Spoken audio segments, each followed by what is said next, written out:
Welcome to this explainer. I want you to do me a favor real quick and completely wipe your mental slate clean for a second, because today we are tearing down a major cultural stereotype. When we think of a genius, pop culture has aggressively conditioned us to picture the fast-talking, wildly confident whiz kid who always has an immediate, snappy answer. But what if the reality of true intelligence is actually the complete opposite? Today, we are unpacking the deep psychological paradoxes of the highly intelligent mind. Seriously. Picture them right now in your head. What do they look like? How do they act? The truth is, people with exceptionally high IQs rarely fit that Hollywood mold we've come to expect. They aren't usually the loudest in the room, and they certainly don't rush to show off their cognitive firepower. True intelligence often hides in incredibly small details, in nuanced reactions that from the outside might seem totally ordinary, painfully awkward, or even overly sensitive. Okay, let's dive into this.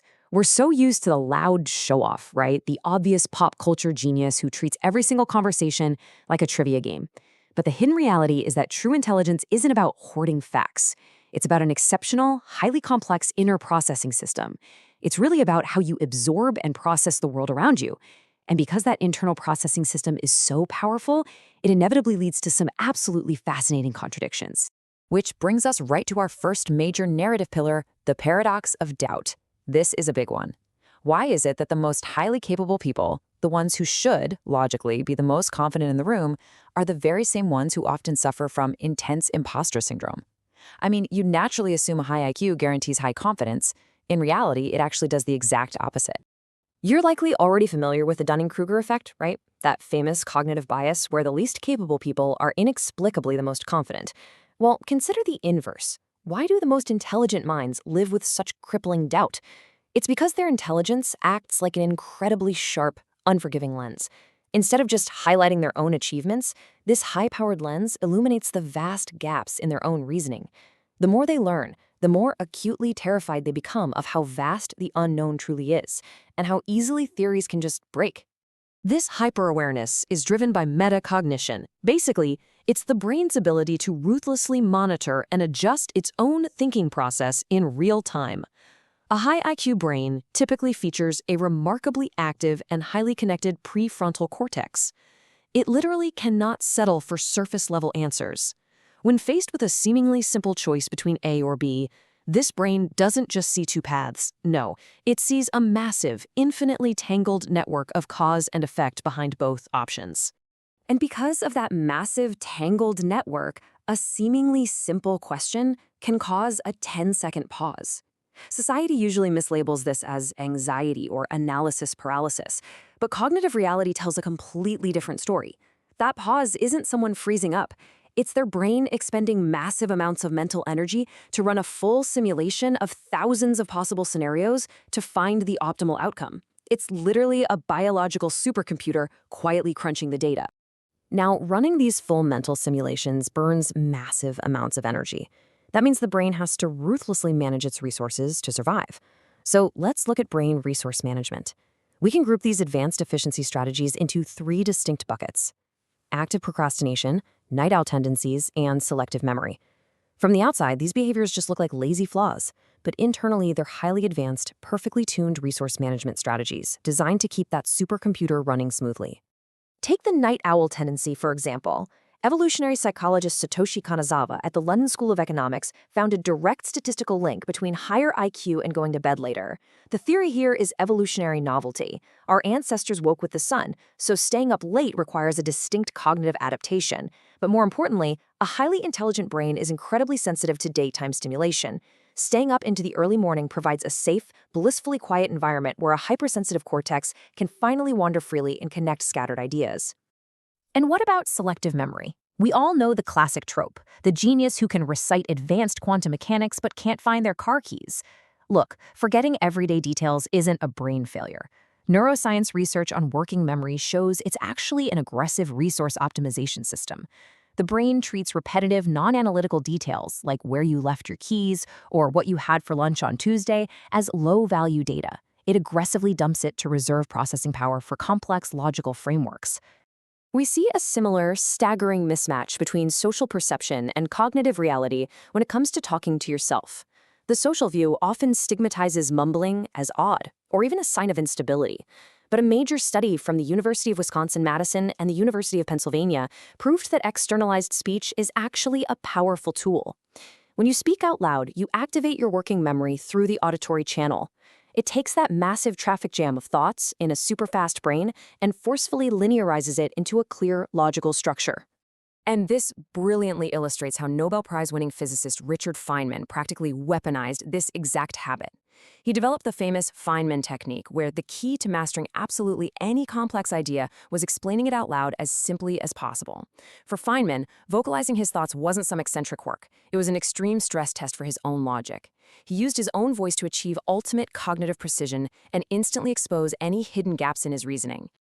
The exact same logic applies to how intelligent minds handle deadlines. Researchers at the University of Calgary have highlighted the crucial difference between passive procrastination, which is just straight up avoiding work, and active procrastination. Think of Leonardo da Vinci. He spent 16 years finishing the Mona Lisa because he kept getting sidetracked by deep optical research. He was utilizing the incubation effect. Highly intelligent people often wait for the adrenaline of time pressure because it forces a flow state, allowing their subconscious ideas to fully cook. They aren't delaying the work, they are delaying the execution until the solution is completely mapped out. But processing all this background information comes at a very steep price. Let's shift to our second pillar, the paradox of sensation. Have you ever wondered why the quiet ticking of a clock, the faint hum of a refrigerator, or the rhythmic sound of someone typing can be absolutely agonizing for certain people, while everyone else seems to effortlessly tune it out? The answer lies in a neurological trait called leaky sensory gating. Research from Northwestern University has shown that normally the human brain has a strict, highly efficient filtering system to block out unimportant background sensory information. But in many highly intelligent and creative minds, this filter is incredibly leaky. It is vastly less strict. Their brain simply cannot ignore surrounding stimuli. It takes absolutely everything in all the time. Now, the immediate downside is obvious: intense fatigue and brutal sensory overload from a world of annoying, endless noise. But the massive evolutionary advantage on the flip side is a superhuman ability to detect data patterns. Because their sensory gates are jammed wide open, they possess the unique ability to notice tiny details, subtle errors, and complex patterns in their environment, or in vast oceans of data, that everyone else completely misses. It's the necessary cost of running a highly responsive processing system. And this sensitivity isn't just auditory or visual, it is deeply, profoundly emotional. Psychologist Kazimierz Stambrovsky mapped this out beautifully in his theory of overexcitabilities. High intellectual potential directly correlates with a highly sensitive nervous system. These minds don't just think deeply, they feel deeply. They possess an intense, radiating empathy and profound emotional sensitivity, allowing them to detect pain, joy, or dishonesty in others with just a passing glance. It's a tremendous gift, but it frequently leads to intense emotional overload. Which brings us to our final and perhaps most frustrating pillar, the paradox of restlessness. Why is it that minds capable of such deep, sustained, incredible processing suddenly lose interest and get intensely bored the absolute second they master a new task or project? Society often mislabels this rapid onset of boredom as a frustrating lack of discipline or just sheer laziness. But we really have to reframe this using research from the University of Toronto, because what's actually happening is a biological dopamine drop. Average brains find deep safety and satisfaction in stable, repetitive tasks. But a complex cognitive system has a remarkably higher stimulation threshold. Once they figure a task out, it stops demanding deep thought. The brain ruthlessly reduces its reward response, and it signals that it is instantly craving cognitive novelty. In psychology, this relentless craving is officially called the need for cognition. And if you take away one single thing from this explainer, let it be this. This specific trait is the most vital sign of true intelligence.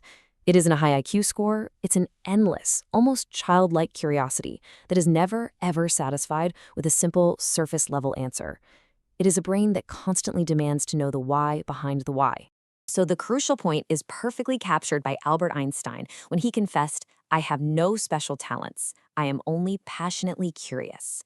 While that's a beautifully humble framing of his own genius, it reveals a harsh, objective truth about the human mind.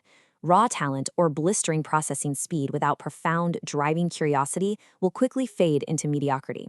A truly intelligent mind treats knowledge not as a destination, but as a journey with absolutely no end. To pull all of this together, real intelligence isn't about a raw number on a standardized test. It is a profound depth of awareness. It is the rare ability to tolerate the terrifying uncertainty of the vast unknown, and it is an endless driving curiosity. Having a mind like this is essentially like carrying an overly sensitive sensor in an incredibly noisy world. It is undeniably a heavy burden that can easily make you feel totally out of sync with everyone else, but it is also one of nature's absolute greatest gifts. So I want to leave you with this provocative thought. Which of these paradoxes do you carry in your own mind? Are you the night owl seeking a quiet cortex, the active procrastinator waiting for the perfect incubation, or the leaky sensory filter picking up every single hidden pattern? Reflect on your own habits